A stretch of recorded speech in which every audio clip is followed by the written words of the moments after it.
right, welcome to the Pro Church Marketing Podcast. I am Jono Long. Thanks for watching or listening or whatever you're doing. And today we are going to be talking with Pastor Neal Dose at Mansfield Baptist Church in Mansfield, Georgia. Hello, Neal. How are you? What's up, Jono? Doing good. How are you? Yeah, I am good. I am doing well, staying busy, doing what I do. And yeah, man, excited to talk to you about today. Excited to talk about what God's doing at your church, how he's using you because you're still kind of new there. You're in a cool little town. So lots of unique things going on there that we want to hear about the church. Also want to talk about how you guys are using Faithworks to reach your community, and because we're excited about getting to be just one little piece of it. We know everything all the good things that are happening in Mansfield. We're just getting to be one small part of that, but it's a pretty cool part. So anyway, introduce yourself, tell us about the church and whatever else you think we need to know to give us some context for this. Yeah, I'm Neal Dose, and I'm the lead pastor at Mansfield Baptist Church, which is outside of Atlanta, Georgia. So I'm in a little rural town. I believe someone told me the other day, population 462. So 462 people within the city limits of Mansfield. So wow, nice little quiet town out here. Been here. What's attendance been lately? Yeah, we're getting pretty close. That's actually, somebody told me that the other day, and he was like, "I've got a new number for you, and I want, it's gonna be, we're going to get there. It's gonna be pretty cool when we can say, hey, we've got as many people on campus as we do in our town. Like that's gonna be, there's probably not many churches that will be able to say that the town that they're in, they have just as many people attending their church. Yeah, that's pretty awesome. That's fun. So pridefully, I have to watch myself because I can the competitive nature in will seek that, but I do think it's pretty neat that our church is on a trajectory to reaching our community. So been here about 20 months. Started, my first day was January 1st of 2023. So I always will be able to remember at least my start date, January 1, very, very clean. And was at Eagles Landing is how I got to know you at Eagles Landing. I remember most of my, do you? There was, you were there. It was a little blip on my radar. So just to take you viewers, listeners back, I went down to be youth pastor at a church called Eagles Landing Baptist, or First Baptist Eagles Landing, down below the airport in Atlanta, and started there in June of 2012 and ended in June, to the day, June 2013. So I was there a year to the day. And it was really a good year. I love that church. It was, we just had different things going on with an adoption, not being able to really move down there and find a house and stuff. So, so we never really got settled. I didn't feel like, but it was a really good year. It was a good year for me. And even though we were only there a year, I would say some of my, you at the front of the line, one of my closest friends, somebody I would consider one of my closest friends, came out of that 1 year of ministry, and still a lot of cool people there, a lot of people that I'm still tight with, more so than some of the other churches I've stayed at way longer, and don't really know them anymore. So it was a great church. Neal was the youth ministry intern when I first got there, and then pretty much did your job. He pretty much did my job. Yeah. So you spent most of your time in the Ukraine, if I remember correctly. We were trying to adopt. Okay, cut me some slack. I remember that. Kid needed a family, so I look. We were supportive, all for it. But I did, yeah. I was, yeah. So that anyway. So I was at Eagles Landing I did student ministry and family ministry. Really from the time for about 13 years total as an intern, and then after you left, they had an opening and I was able to come on to the church full time, and big shoes to fill. There, big shoes to fill. And so, yeah, man, it was an awesome season there, and have really, really enjoyed our season here that we're in right now, and have a great family. Got 3 kids, been married 10 years and really just love where we're at, love what we're doing, love our community, and man, just excited for the future and days ahead. So you've been to the church since January 1, 2023. And so what was it like when you got there? What's it like now? What's changed since you got there? Preaching's got marginally better, I guess, since you got there. I hope so. But what else has been going on good? And I'm not just talking, like attendance, which that's part of it, Yeah. but what all's going on? So when I got there, the church had this was a very effective and very, the church had been very efficient and effective in the community for many years. I had a very great pastor.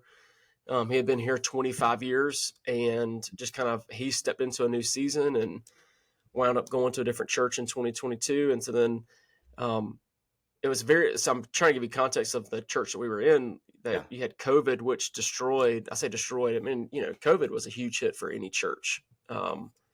Leading through that, people, a lot of people just never even came back to church. And so they get through COVID, the church loses their pastor. And then after they kind of get over that initial hit, they've got a transitional pastor that comes in. So they really were without a pastor for about 16 or 18 months. And what I walked into was just this unique thing where there was a group of people in the church there was a group that would kind of pop in on the days where they were talking about the pastor search, but the pastor search committee would give updates, which I think may have been like the first Sunday of the month. So those would always be like really, really well attended.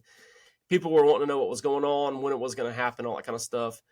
And then that would kind of drift the rest of the month. But there was this group of people within the church, and they just kind of said, we're committed to Jesus. We're committed to this church, and we're committed to our community. And when we got in, their leadership and their tone set the stage for so much of what's happened in our church. So you had a bunch of people who have been in the church for as long as their entire life, to just a few months, or I say a few years. And those people were just like, look, we don't want to be in the way. We just want to see God do an amazing thing in our community and in our church. And so when I got in, that was their heartbeat.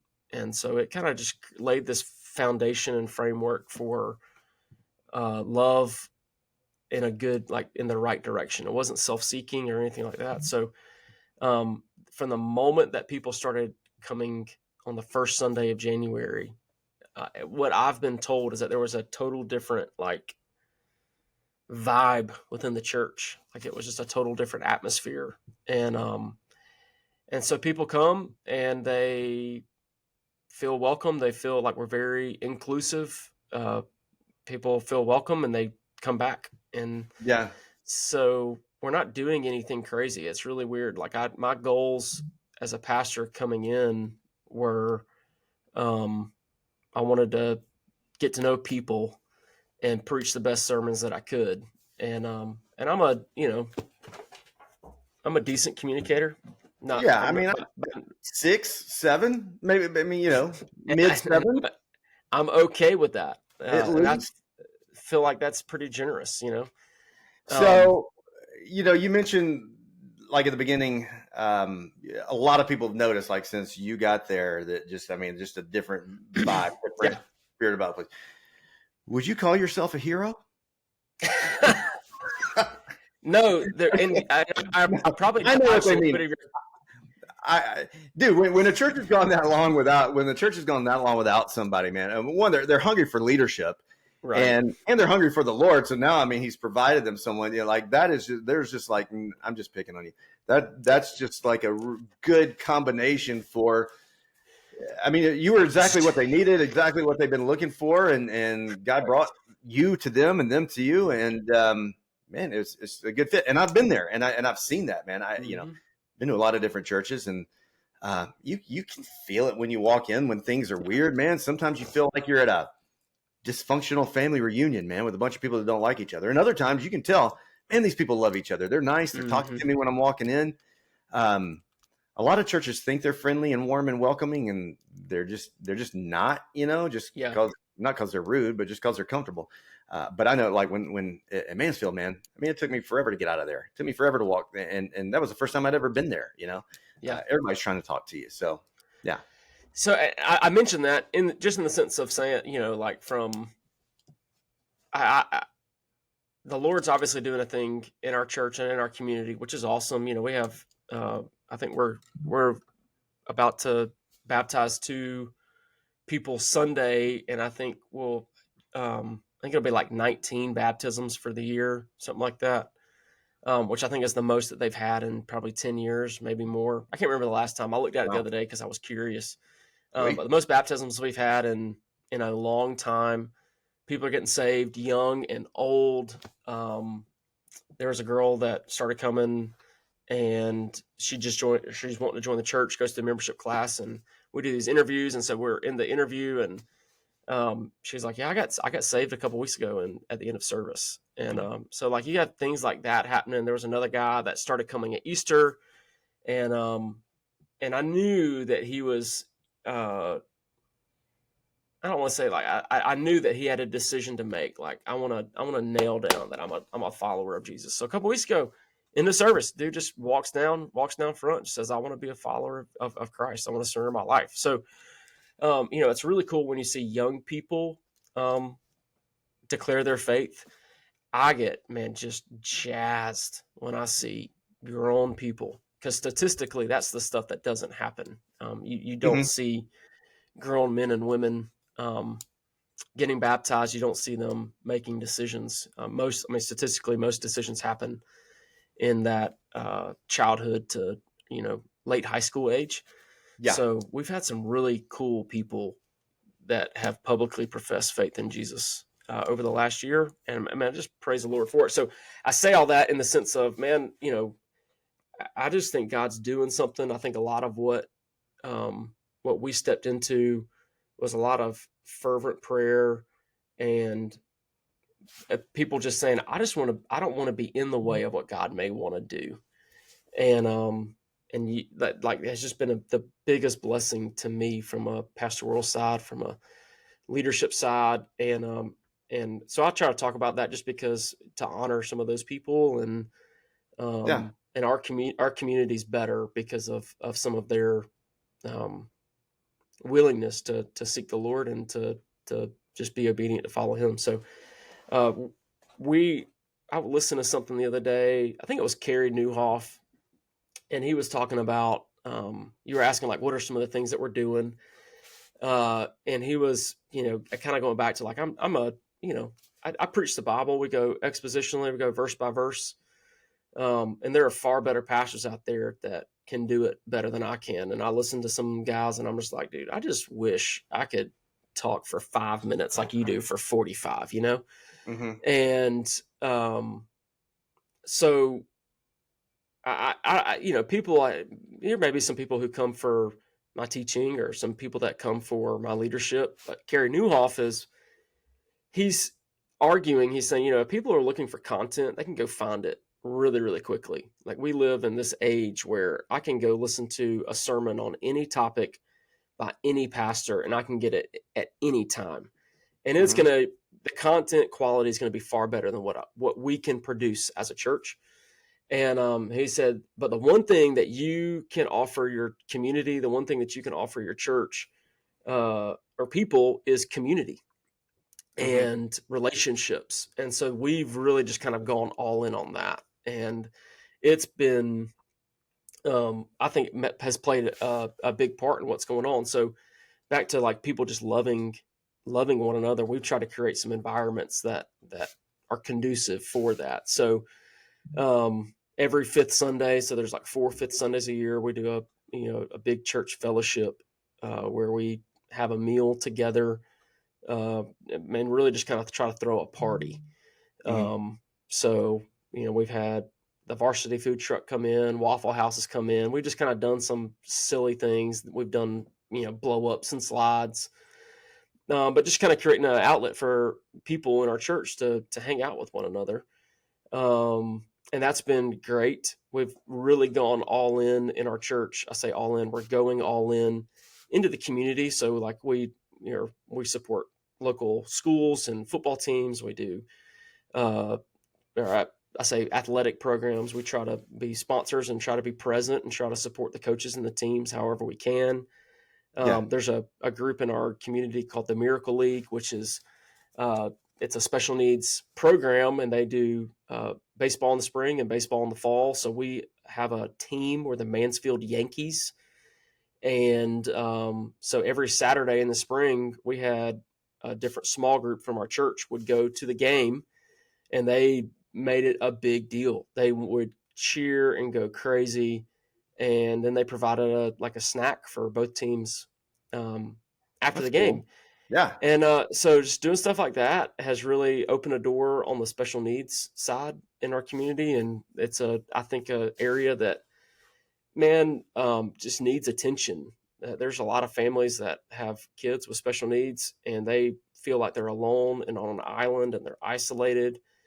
And we as a church have an opportunity to provide them, the hope and the support that, of Jesus. So we're trying to do that. I think that's probably a unique thing that we've really kind of started to step more into this year. And then we just do normal stuff. We do a Wednesday night prayer meeting and men's and women's groups and small group. Jess and I have been having all of our small groups over to our house for dinner once trying to get all of them at some point in the year over to our house. So that's been, I want people to be able to feel comfortable with me. And I think when you open your door and let somebody sit on your couch or at your table, use your bathroom, it makes a difference. So I would agree. Now, so definitely, God's doing things in people's hearts in your church. And so there's this level of excitement and, just kind of a fire burning there in a good way. And then, so people are actively doing some things in response to that, being a part of,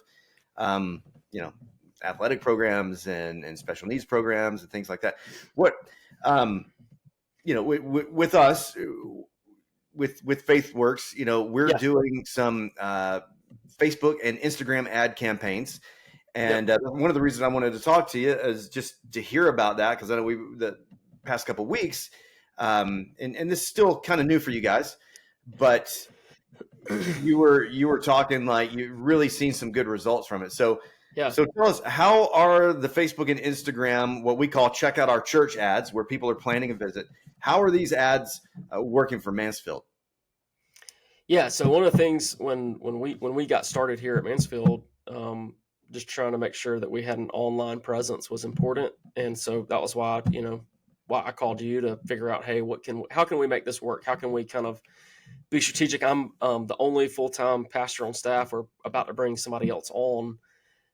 But as a pastor, you have so many things to do with people, planning events. And when you're, when you're one person, or even if you have two, it just, the social media side can get lost, and it just may not be a priority. So that's why, it was a very easy call, a very easy decision for our church to say, hey, let's invest in this. And for us, what we're getting out of you guys is far less than what we would have to pay somebody personally, on a church to do it. Oh yeah. So it's way more affordable than a staff member. So much more affordable and probably more efficient than a staff member would be in what they're doing. So anyways, from the Facebook ads and Instagram ads that plan our visit, I mean, once we started running those, we've probably been running them for a month maybe. And that, dude, it was like immediately they started hitting. Like people started clicking it, planning visits, and then showing up. And it's been great. And I think it's helped us kind of probably just be on the radar of some people who are looking for a church. And suddenly they've got a thing, we have those different tags that we put on there, looking for purpose, looking for hope, or, whatever those tags that you guys kind of came up with. they've resonated with people in a way out here that has drawn them in. And then they come into our church and all the things that we were just saying. Well, then they realize, if the tag that they were looking for is a place to belong, suddenly they're in the church and they've got 5 people before service has even started. 5 separate people have come up and talked to them. Like I had 2 families at our men's group this past week. Back to the community side, they were like, I was talked to more in one Sunday than I was in the last year and a half at my church. They were like, I had more people come up and talk to me in that one Sunday. So these people are seeing these ads, and then what they're finding when they get here is exactly what the ad is portraying, which is kind of unique, I think, and good for us, obviously. So yeah, those Facebook ads have been huge from an event promotion standpoint. I have no clue how to promote things to people that aren't our followers or aren't connected to us. So, I know the team, we'll send out, hey, this is what we have coming up, whether it's a back to school bash or I know we did like a bunch of stuff at Easter or Christmas, like those times. And I know like y'all are boosting that stuff out into the surrounding targeted areas in our community, and people are seeing them. And it's really been effective. Like with that Christmas event we did last year, man, it was easily 50-50 of our people and community people we had never seen before. Yeah. And in the conversation, like, hey, well, how'd you wind up here? And they're like, oh, well, we saw an ad on Facebook, or, oh, it was that Instagram thing that y'all did. It's like, well, there you go. So, so it's working. Working for us. The Plan My Visits have worked so much better than I expected. And I mean, we've had some families. Something that's unique about you guys too is that, what we see more and more over time with some of the other churches we're working with is that people will plan a visit. They'll plan to come check out the church, but then they'll like watch online, and then they go on vacation for a week. So it may be they say they're coming this week, but then they, it just takes a few weeks for whatever reason, soccer tournament. Sure. Then they're going to watch online. But it sounds like, from what you told me the past couple of weeks, several of these people, they signed up and then they showed up. They were ready. And so that's pretty awesome. And it's been great for us. We had there was a guy, it was last Sunday, and I think it was last Sunday. They signed up on Saturday night and then showed up Sunday morning at our 11 o'clock service. And then I want to say there was a guy that registered, may have been early Sunday morning, and he showed up for the 11 o'clock service. So that's one of the things, and that's one of the things I love about the ads, because the ads aren't always just showing up to people who are looking for a church. They're showing up to people in your area. And, I've heard stories, even in our own church, where somebody was sitting on one guy in particular, his wife had like left him Saturday afternoon. He's on the couch, like drunk, and saw the ads. And this was like, he saw the ads, and in his mind, this was God telling him he needed to be there, stop drinking and be at church. And he brought a lot of baggage with him that next day, but man, where better to be? And God really got his attention with that. So correct. You just never know what God's going to do with these ads. And the other cool thing that you guys have got going on is that, it's fairly easy to get people to plan a first-time visit. We can get people to plan visits and say they're coming all day long. That's easy to do. A little bit more difficult to get them to show up, but there's ways to do that. You guys have cracked that code, and that's working. But now once they've shown up once, depending on what study you read, it's hard to get people back a second time. Now, if you can get them back that second time, then it's something like 85% of people who come back a second time usually stick. But the percentage of first-time guests that come back a second time is a little trickier. But you guys, what you've described and what I've seen in your community and the way that, just the numbers speak for themselves, but also just the warmth and the friendliness. And like you just said, that person said that they got talked to this one Sunday more than they've been talked to in a year. Do you think that's what's going to get people back for a second visit? Yeah. And that's what, I think, and we talked about this, you and I talked about this before we started running the ads, because you were like, hey man, look, these things are going to work, and you just need to make sure you've got people ready to receive, like what you don't want to do is start running these ads and get people into the church, and your church not be ready to receive these people. So there's that, both sides of it. And I think we just were. And so people walk in, and again, like the quality of what they've experienced, maybe online or through the ads or whatever it is, because the communication piece behind the ad, I had a guy tell me the other day, he came up, they had visited. He was one of the guys that on Saturday night, they scheduled a visit, showed up on a Sunday. And I was talking to him after service, and he was like, man, you guys do a great job with communication. Is that you that does that? Because I think all the communication comes technically from me, right? Yeah. And I was like, well, his name's Wayne. I was like, well, Wayne, you want the truth, or, what do you want to know? And because at some point in time, I think I did write the stuff, or I did, make it personal for us. Yeah. You customized I did it. do it, but I didn't. But it's, for the most part, it's on a cycle. So if they plan a visit, they're getting an email, and they're getting a text message, and they're getting a voicemail, and they're getting another email. I mean, they're getting great communication from us, and you're able to respond back through the app. But yeah, he was blown away with how great our communication piece was. So, like, I think people's the quality on the front end from the Plan My Visit, for us, it's matched the quality for when people get to the church, and that's really just kind of made this really, really great, seamless partnership between us and Faithworks that's worked really, really well. Yeah. We hammer small groups. I tell, it's not my line, but when we were at Eagles Landing, Pastor Tim, our pastor, he would always say, he said, life groups are the lifeblood of the church. And so we say that, we call them small groups, but I say it all the time, like small groups are the lifeblood. Like, it's biblical, necessary, essential for us to gather as a body and worship together.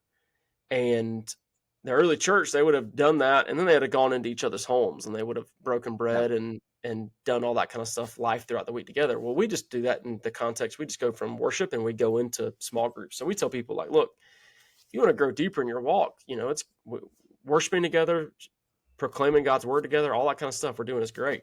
But you got to go get in a group and do life with some other people, put some roots in. And so for us, usually I can get somebody, they'll come once, I can usually get them back a second time, and I can get them into a small group if they come back a second time. And if they get into a small group, they usually don't, they really don't leave. Our retention rate's so much higher.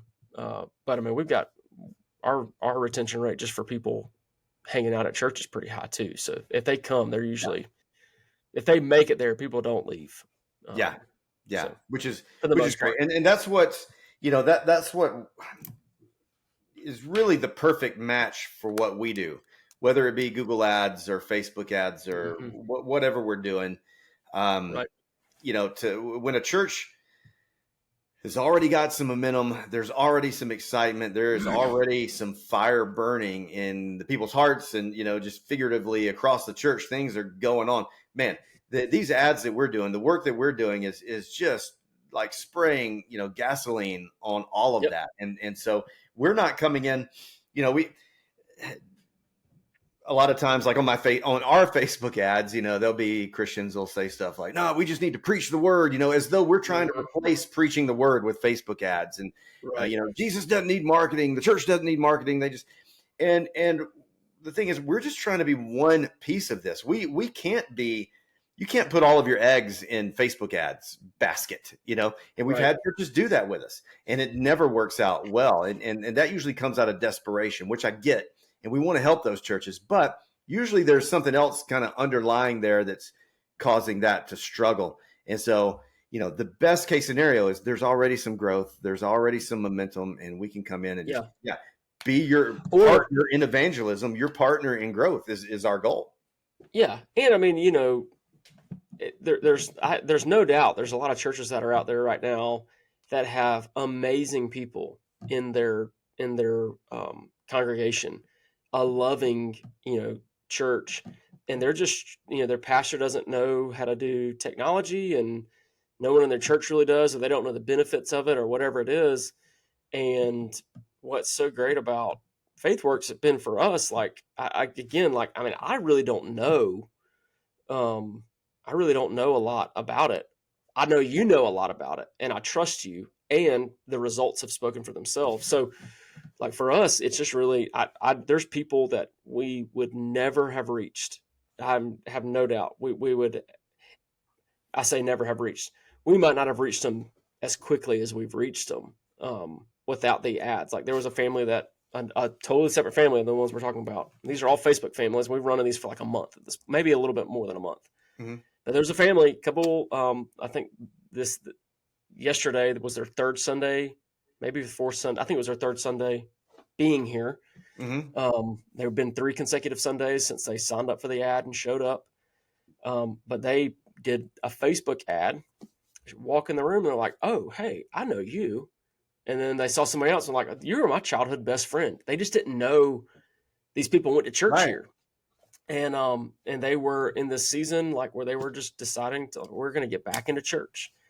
And they happened to see our ad and they're like, we're going to go try that place out. So you never know like what person the ad is going to hit either. And it just, it reaches it's reaching for us people and putting us and our family or church family in front of people that otherwise, I'm not seeing them face to face. Our members might not be seeing them face to face to be able to invite them. Yeah. So it's just an extension of your people, It's an extension of your church. It's an arm. Now, the last question, when once they get there, because this is somewhat of a struggle. I know a lot of people don't like to fill out a connection card. They want to fly under the radar, maybe till they know that they're going to stick around. I know it's a perpetual, eternal frustration of pastors trying to get people to fill out connection cards and give a little bit of information. My wife and I, people like you, people like me. Look, dude, we visited several different churches this summer, and I did not fill out a card until I went back. It was probably the third visit at one particular church where we thought, okay, we'll probably hang out here. I didn't want to leave this trail of connection cards at 5 different churches we were visiting that I knew I probably wasn't going to plug into. So unless they were bringing you an apple pie on Sunday night, if they promised that, then you might fill one out. Then that could change things. That could sway me. But so let's assume sometimes that's happening with you guys. Like with these families you're mentioning here recently. How did you know they were from the ads? Did you just do you recognize every guest, or are they filling out a card? Or how are you figuring this out? I'm probably a bit of a unicorn in some of this, personally, not in any way to toot my own horn. But I just love people. So I want to go try to meet people, and I've got a team of people in our church that help me meet people as well. So yeah. So you're not hanging out you're not hanging out backstage in the green rooms, not being bothered before you preach. No, I'm not. Wow. My greatest struggle probably before and after services is, and not in a bad way. Like is detaching from a member and going to meet a guest before they get out the door to leave. So like if I write, let's see if I've got one. I know I've got one on my desk. Yeah, you almost got to tell your church people like, hey, I need y'all to not corner me so I can get to the guests, because they will. I've had to kind of create a different route for myself to leave the church. Okay, I can't find the one I had it on my desk, but I moved it. You like Stephen Furtick, get you some bodyguards or something. Oh, I've got one, but so this is we have security. We have church security. Which we'll get them to escort you with guns drawn. No. The lobby. Let me get back to this. So we have a guest card, and they fill it out, and I get all the guest cards. So usually, first thing I do Monday morning is I write every single guest a card, just thanking them for coming to church. And I can probably, I'm just trying to give you a statistic. Like we've been here 20 months, whatever it is. 20 months. And have probably, I don't know, when my first Sunday, we probably had, I think we had like 150 people here. And we're at, the last 3-4 weeks, we've been at 340, something like that. Yeah. I could almost bet you it's less than 10 times I've gotten a card on my desk and not known who the family was from a conversation I had on Sunday. Mainly because I just go walk the room and there's people that I don't recognize and I'll go introduce myself to them. Or I've got, like I said, there's our welcome team. Man, they are mindful of who walks in the room. And so there'll be people who greet them. And if they meet a guest and it's their first time or their second time, or if they tell that person, which I usually meet them on their first Sunday, but they'll say, hey, here's our pastor. Let me introduce you to him. And I'm usually available and ready to meet people. And they know, I'll tell them, like, come grab me. If you see me talking to my mom, because my mom and dad come to church, or my dad, because sometimes my mom and dad are the worst. Even if you don't need me, come grab me. Yeah. You can call me anytime, but you want to talk about this thing as a guest is standing at the door waiting to talk to me. They don't do that, but it feels like that sometimes, right? So they'll, I tell them, like, hey, come get me and take me and to meet these people. I want to meet them. So for us, like, I don't even know what our original question was. I just know, like, that the personal touch matters when somebody gets on campus. So, I mean, you and your team know who's a guest. I mean, because you're talking to them, and because yes. and so that's how you know these people are a result. They actually showed up from the ads and things because you're having that conversation with them. And I think that's a struggle with a lot of churches. I think everybody's got greeters, but there's a difference between a greeter that just, hey, welcome, and holds the door for you. There's a lot of that. There's a lot of that. Hey, good morning. How are you? But there's a difference in. So the way that I would phrase it, what I've always tried to do is be a connector, not a greeter, but a connector. So in conversations, I'm always trying to connect some type of dot, right? So you work here. Oh, okay. Hey, we've got Facebook actually has their home. They have some massive thing right down the road from my house, 10 minutes from the church. There's a data center there, or something. So we have a lot of people that work over at the data center in a bunch of different areas. Well, I'll hear there was a guest that came a couple weeks ago. I'm trying to get people reference for how many different families are coming through right now, and a lot of them from Facebook ads. There was a guy that came through.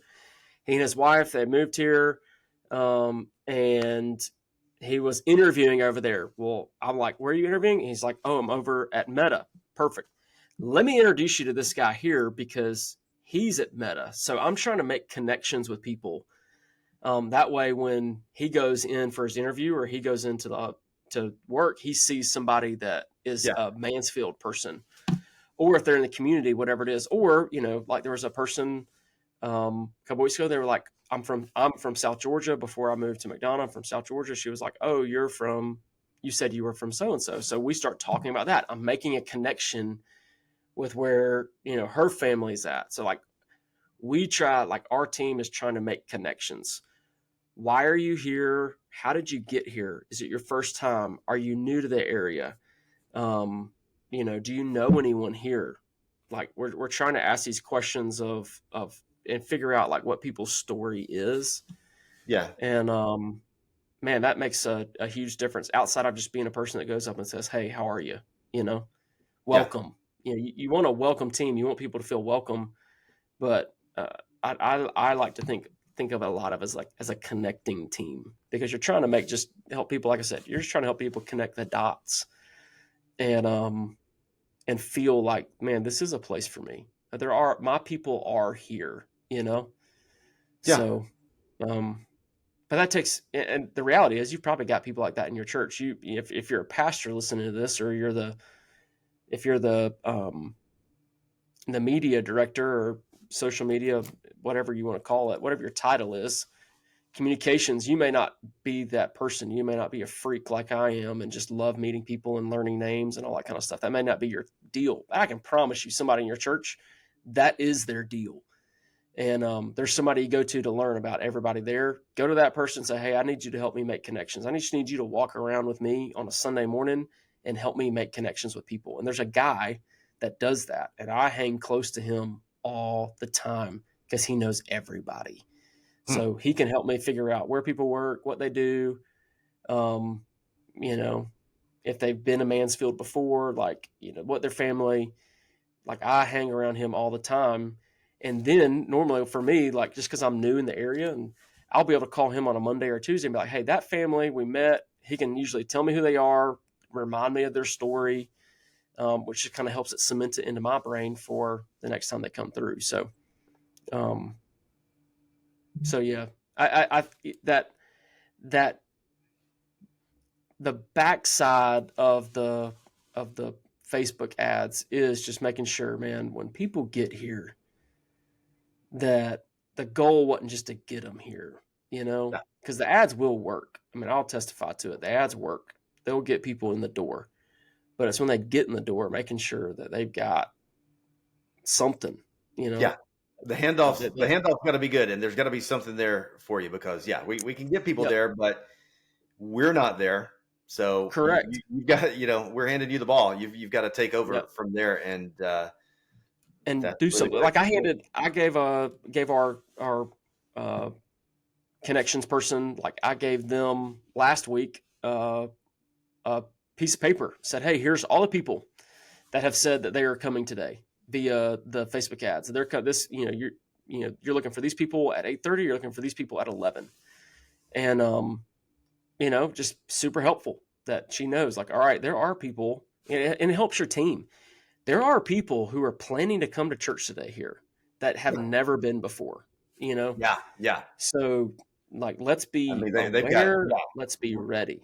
It's not some kind of nebulous, there'll probably be some visitors here, maybe not, you know. I hope somebody shows up today. Yeah. But man, when you've got a list of names of people who've said they're coming, now that team's got a mission. Like, dude, I got somebody to look for. I got somebody to look for and go after. And my job today is get them connected. Yeah, that's great. And that's what this is designed to do, man. This is, and we've had conversations internally at Faithworks, you know, like, okay, look, even if we can't just be about getting people to show up one time, like it can't stop there. You know, we got to work with churches who want to disciple these people and want to see them, you know, come to know Jesus. And so it's a big deal to us that, you know, we're just helping. I mean, this is the very, very beginning of this whole thing, man. So I love hearing stories of churches that are just knocking it out of the park, man. So Mansfield is crushing it. Y'all got huge things ahead of you. I'm excited, and man, I think it's going to be good. So, dude, thanks again. Thanks so much for talking with me. And I know this has been beneficial for everybody. If you're listening or watching and you're like, oh man, that actually sounds good, those ads could work for our church, just go to faithworksmarketing.com and you can schedule a call with me and we can hop on Zoom and talk about how it might work for you. And we do lots of other things too, search engine optimization, Google ads, things like that. But would love to help you, love to talk to you, love to encourage you, because we love the local church and we want to be your partner in reaching your community for Jesus. So thanks again. Thank you, Neal. We'll talk to you guys next week.